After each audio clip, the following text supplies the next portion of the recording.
बिस्मिल्लाहिर्रहमानिर्रहीम अस्सलाम वालेकुम दोस्तों। उम्मीद लरम چې تاسو به روغ جوړ او خوشاله وي او ژوند په مزوق په دوستانو بونیر کې 15 سکه ورونه جایداد په تنازع باندې ډېر زیاتې بیرحمۍ سره قتل شلو د قتلان سوق دي دوی سره رښتا و دی باره کې بس ټول معلومات په دې ویډیو کې شریکو او کدا ټول معلومات باندې ځان خبرول غواړي مونږ ویډیو ځان ستر اخیره پورې وګورئ چې کوم ملګری مونږ په چینل باندې نوی دي هغه دې مونږ چینل مخه ځان سبسکرایب کړئ ټاله نشان دی ताकि موږ راتلونکي معلوماتي ویډیو هغوی ته په اسانۍ سره ملاوي شي دوستانو جایداد یو داسې چیز ده چې دې باندې قتلونه کیږي خو دا سوچ نه کوو چې قتل خو به موږ وکړو عدالت شته پولیس سټیشن شته جرګې شته مشران شته خو موږ دا سوچ نه کوو چې دې باندې څه هغه خو به زه مړ کړم خو ما په زندګۍ باندې به څه اثر پرېوځي ما په بچیو په زندګۍ باندې ما په ښځې په زندګۍ باندې به څه اثر پرېوځي زه خو به ټول عمر که چا دا خیال وي چې هغه به غلط کار وکړي او هغه به بچ شي نو دا غلطه خبره ده دوی به ټول عمر زلالات کې تېرېږي تانو او کچاریو کې به تېرېږي نو هغې نه بهتره ده چې مشران چې کومه فیصله کوي داسې یوه لار وباسي چې هغې کې دواړو پارټیانو سره نقصان نه وي نن سبا خلک چې چا جایداد دي خلک جایداد پسې کسان بولي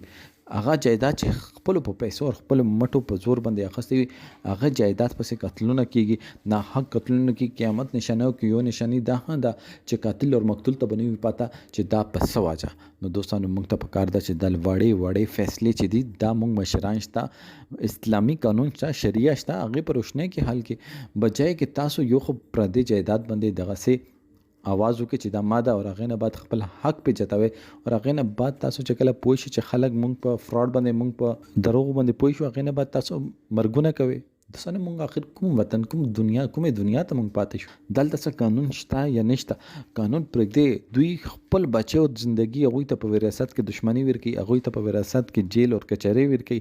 هغو ته په وراثت کې بې تعلیمي ورکوي هغوی به څنګه تعلیم کوي هغوی ښځې به څنګه بار ته وځي هغوی بچي به ټول عمر په یره کې زندګي تېروي نو هغې نه بهتره دا ده چې تاسو هر یوه فیصله چې ده میرټ باندې هر یوه فیصله چې ده ټنډه دماغو سره وکړي مرګ مړ کول ډېر زیات اسان دي خو دا پالل ډېر زیات ګران دي دوستانو موږ ته پکار ده چې موږ صحت پر ځان دي چیزونو نه ساتل چې موږ وساتو او موږ ته پکار ده چې موږ دا هغه فیصلې ومنو چې پښتنو یو رواج چې جرګه وه نن سبا چې پوه شي جرګه موږ په حق کې فیصله نه کوي نن سبا جرګېتیان چې دي هغو هم ډېر زیاتې تھرډ کلاس کارونه کوي هغو مچلکي اخلي او مچلکي چې چا نه زیاتې اخیستي چا نه چې پیسې اخیستي هغو په حق کې فیصلې کوي خو ټول کلی ګواه چې دا ځمکه چې دا دوی وه چې څوک چې ویشتلو دوستانو الله دې دوی روح ته جنت الفردوس نصیب کړي دوی په حق کې جنت الفردوس راشي دوستانو دې باره کې تاسو سره دا کمنټ سیکشن کې خپل رائے اظهار ضرور وکړئ والسلام